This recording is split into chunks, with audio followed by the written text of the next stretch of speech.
Hi, everyone. Judge Andrew Napolitano here for Judging Freedom. Today is Tuesday, August 15th, 2023. Larry Johnson joins us now. Larry, always a pleasure. Thank you Great, for Gus. sharing Thank your you. time with us. You wrote a very interesting piece. I know we're going to get a little philosophical here, but I believe that our audience wants to hear that. How do wars end? Is there sort of a myth that one side wins 100% and the other side surrenders unconditionally? No, not always. And the record shows that most wars will end with a negotiated settlement, uh, primarily driven because both sides are exhausted or they don't see any way out that they can win. Uh, a smaller number are settled through unconditional surrender, as we saw at the end of World War II, uh, as we saw at the end of the American Civil War. Note that World War I was not really an unconditional surrender, even though portrayed as such. It was really a negotiated settlement, and Germany negotiated badly on its behalf. Uh, and then there's always sort of the stalemate option that nobody can go anywhere.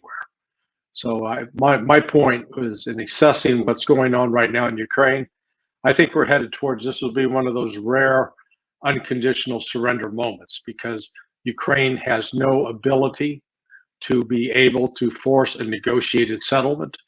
Or if it accepts a negotiated settlement, it's going to mean that it's going to do a complete 180 on all of the things that it insists are essential, non-negotiable items.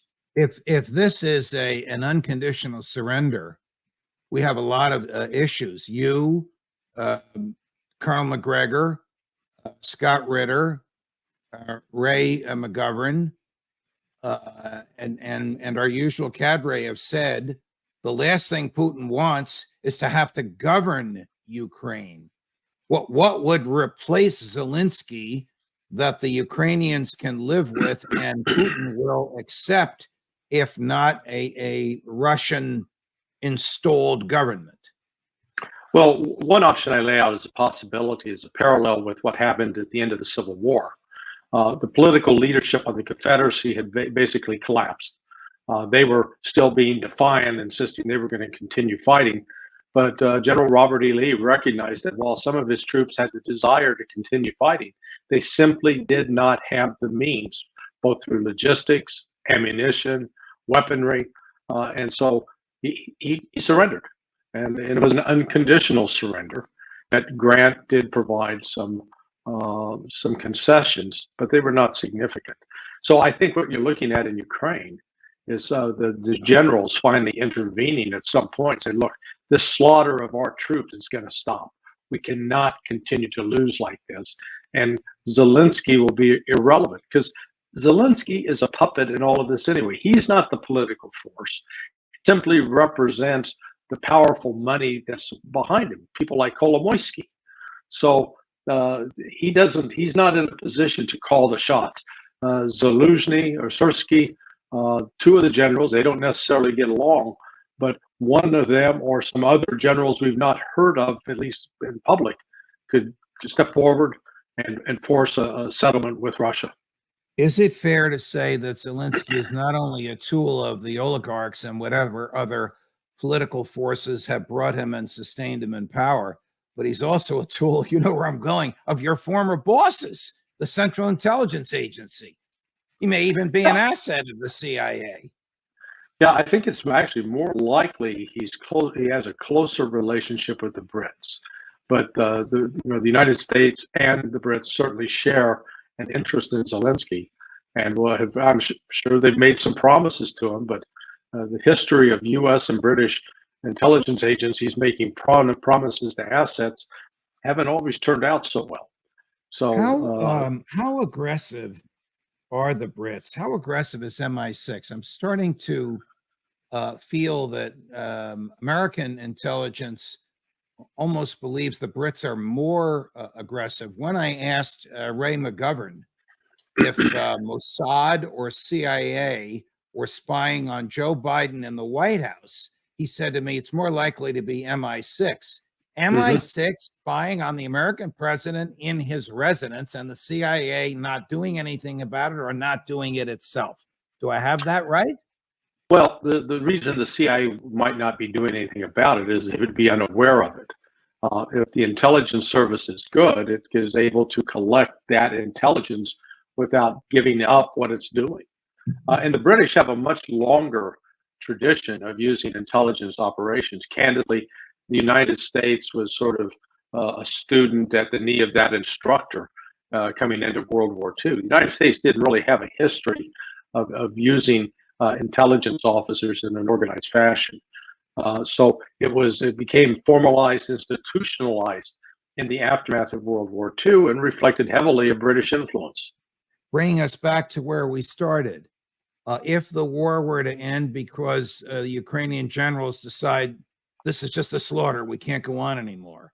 And if President Zelensky, fearful of his political future and not ready to go to Paris or Miami, or wherever his other homes are, resisted that, would the CIA step in? Would it be involved in the circumstances and terms of a surrender? No, it's going to. CIA would have very limited influence on that. If nothing else, it'd be pressing Ukraine not to do that and threatening. We'll withdraw our support, we'll withdraw our aid. And I think, when Ukraine gets to that point, they won't care about that. The agency's influence in the past has been closely tied with what the Brits have done. It's really been a symbiotic relationship. We're not acting independent of the Brits. And the British connection with the Banderite elements in Ukraine go back to the end of World War II. And the British settled far more Ukrainians in the UK than the United States did in this country.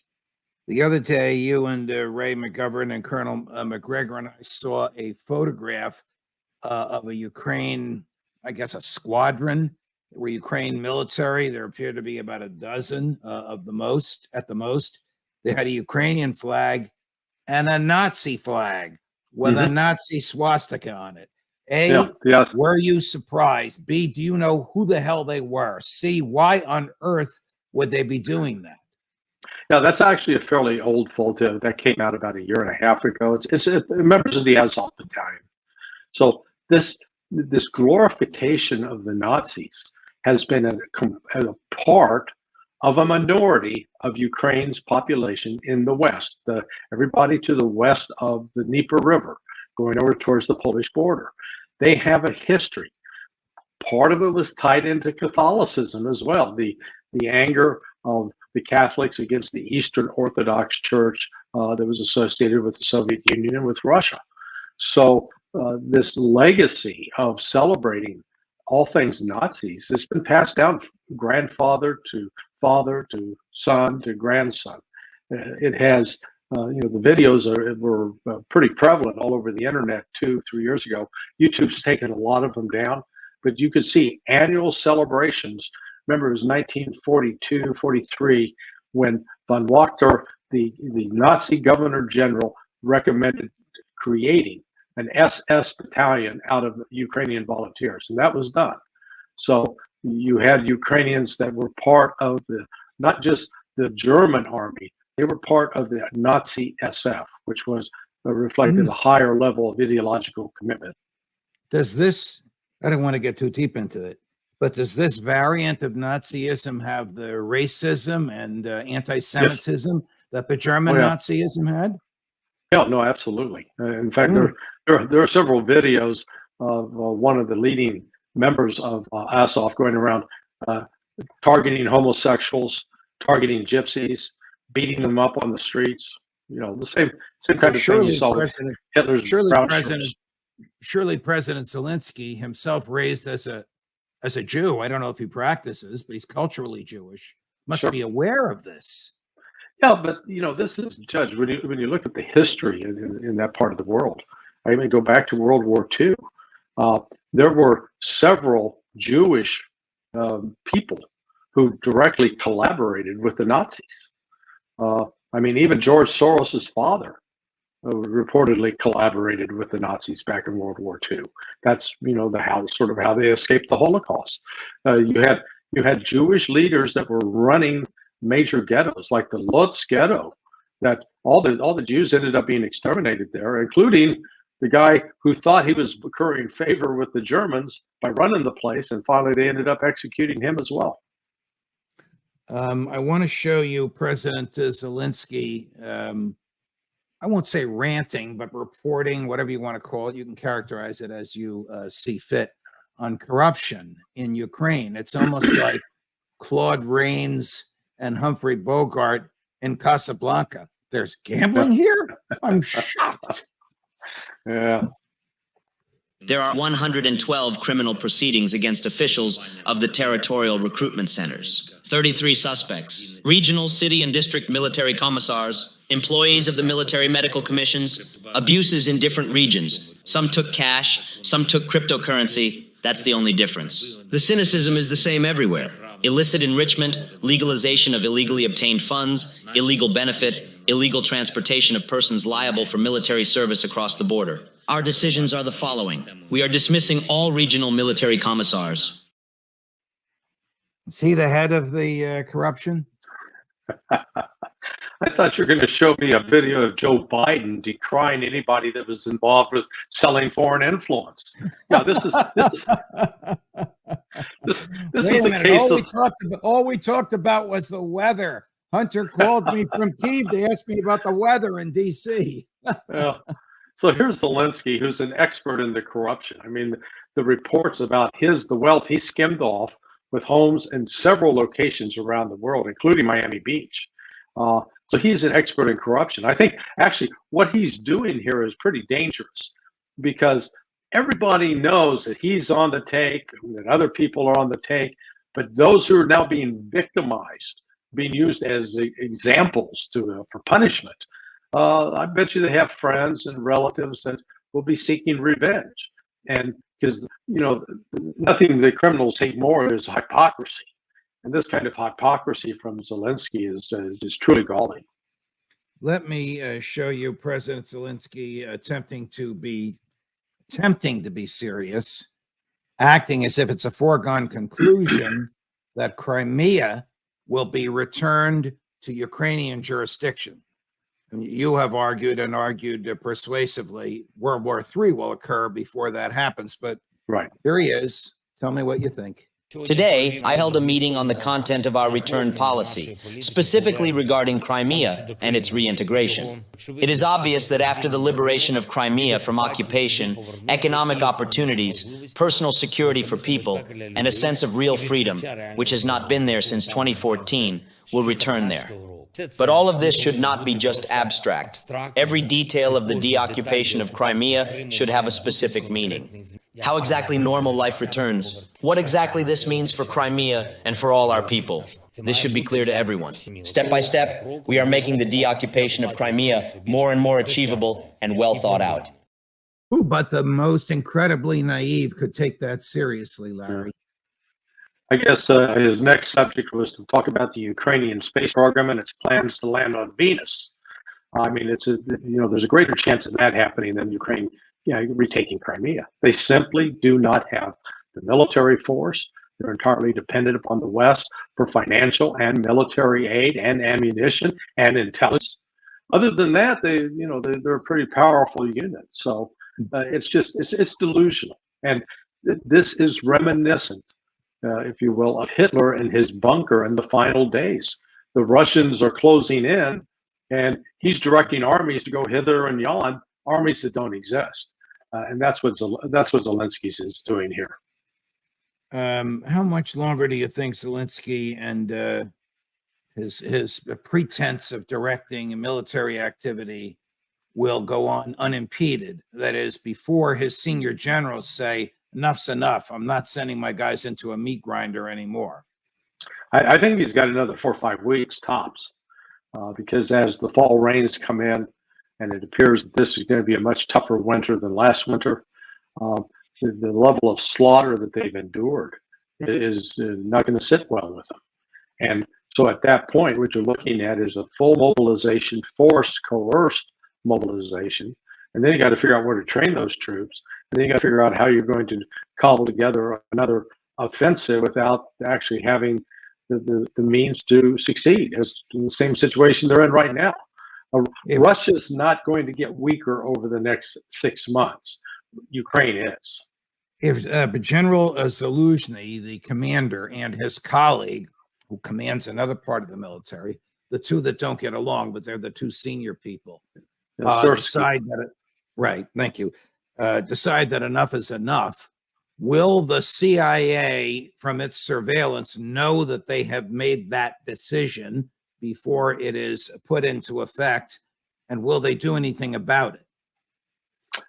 I'm sure they will learn about it in advance, and I'm sure they will try to disrupt it. But let's remember, the other player on the field here is Russia. Russia has far better human intelligence assets in the Ukrainian army than the CIA does. I'd make that case. One, because of language, one, because of history. Several of the officers, especially the senior officers, have gone through Russian military academies. So several of the senior Ukrainian military officers are graduates of, say, Russia's West Point. Yeah. This is in some ways sort of similar to what happened in the American Civil War, where you had people fighting on either side who had been classmates together. So Zaluzhny and Sersky, I believe, both have that kind of experience with the Russian military. And I never underestimate the power of the Russian intelligence service to go out and recruit folks. I want to read for you a portion of an op-ed from yesterday's Wall Street Journal, written by your former neighbor and my former Fox News colleague, John Bolton. It's almost inconceivable that Donald Trump was advised by John Bolton, but we know he was the national security advisor to President Trump, and he was the acting UN ambassador, I think, for a year or two under President George W. Bush. But here's what he said. The administration's timid, haphazard approach to aid has fractured U.S. public support. Mr. Biden has compounded this problem with his insistence that the war is about Wilsonian abstractions of democracy versus authoritarianism. Theories about price caps and Russian oil have failed, and Western sanctions generally remain piecemeal and seriously unenforced. Well, he's right about the sanctions not failing, but as I read this, he's saying it's too little, too late. We should have gone in there full force 18 months ago. No, very true. But it's also, when you read through it and understand Bolton, he's admitting that he was wrong, which is shocking. You know, he'll never admit that he's wrong, but he always will lay it off on somebody else. But number one, he's acknowledging that public support for the war in Ukraine in the United States is dissipated. A majority, approaching 60%, are now opposed to it, opposed to continued funding. That the sanctions haven't worked. Duh. Some of us pointed that out at the beginning, but give Bolton credit. He's coming around to it. The problem is, as you go on in that article, he basically is like pushing for the start of a nuclear war. And at that point, he realized, I think his mustache is getting in the way of the oxygen flow to his brain. I mean, John Bolton, a friend of mine, he makes Lindsey Graham sound like you. I mean, he is just over the top with wanting to draw blood. You mentioned the American disenchantment. Now, this is about 10 days old, but it's my friend and former colleague, Martha McCallum, interrogating Admiral Kirby. And she begins by pointing out the growing American disenchantment with the support for the war. Before you run it, Gary, I am going to ask you when this is over how much we've spent. Joe Biden seems to indicate he needs another $24 billion. How much of that $113 billion has he spent? We can't get a straight answer from anybody, can we? No. All right, here's the clip of Admiral Kirby with Martha McCallum. This poll says 51% of the U.S. say of those polled the U.S. has done enough to stop Russian military actions in Ukraine. 48% say that we should do more. Those numbers have moved over the past few months, John, in the direction of we've done enough to help. Well, look, I think, sure, there's lots of people all over the world that want this war to end, and we understand that. Heck, the Ukrainian people want it to end. They want it to end more than anybody. They'd love to see this war over and have their cities not be bombed and their children not taken away and abducted. We all want to see it end. But I also think that the American people understand what's at stake here. It's bigger than just Ukrainian sovereignty, although that is first and foremost what it's about. It's about Mr. Putin. It's about sending a strong message to Russia that they can't just take another nation by force. And if he succeeds, Martha, I think the American people understand that if we just walk away from this and Putin is able to subjugate Ukraine, where does it stop then? And if you think that the cost to the United States has been high in supporting Ukraine, think about what the cost would be in blood and in treasure if Mr. Putin feels empowered to go ahead and attack NATO's eastern flank. Then we're in it, and we're in it in a big way. I think the American people understand what's at stake here. Does this admiral even understand the basics? Putin is going to attack NATO's eastern flank. He's making the domino argument, the failed domino argument from the Vietnam years. Yeah, and he has trouble with math. If you look at the facts, the United States in 18 months has put more money and weapons and material into Ukraine than we did in Afghanistan over almost 20-year period. Number one. Number two, the amount of money we're spending there, it's not going, it's disappearing. And there is no inspector general process to monitor where that's going. So you've got weapons going out into the black market, probably going to wind up in places like Africa. We know they're winding up in the hands of the Mexican drug cartel. So, you know, he can keep up the happy talk, but since that interview from 5-6 days ago, the numbers of people who said we should not do more, we've done enough, it's grown. It's not diminished. That's going to continue to grow. And there's going to come that point where the members of Congress are going to be looking at an election in about 14 months, 15 months, are going to say, oh, wait a second. I'm not going to continue to go pour money into this rat hole. How can we not know how much money the federal government has spent of that $113 billion blank check that Mrs. Pelosi and Chuck Schumer gave the president? Look, even the Pentagon doesn't know how much money it's spent. They keep going, oh, look what we found. We found some more money that we thought we had spent and we didn't. The concept of accountability in Washington, it's a foreign idea. It has no residence. They've never seen it. They wouldn't recognize it. It would be as if aliens landed from Mars. They'd go, what's that? So the concept of accountability, nobody believes in it. Because if they did believe in it, actually the American people would have a pretty good government. But this lack of accountability, it's not just members of the executive branch, it's in the legislative branch as well, and to a lesser extent, the judicial branch. So you've got this endemic corruption, and it keeps feeding itself because nobody wants to get off that merry-go-round as long as they're drawing a paycheck. Larry Johnson, always a pleasure, my dear friend. We have time, we'll do another roundtable with Ray McGovern at the end of the week, but thank you very much for joining us. Thank you, Judge. If you like what you saw, like and subscribe and tell a friend. We're up to 183,000 subscribers. Our goal is 200,000 by Labor Day.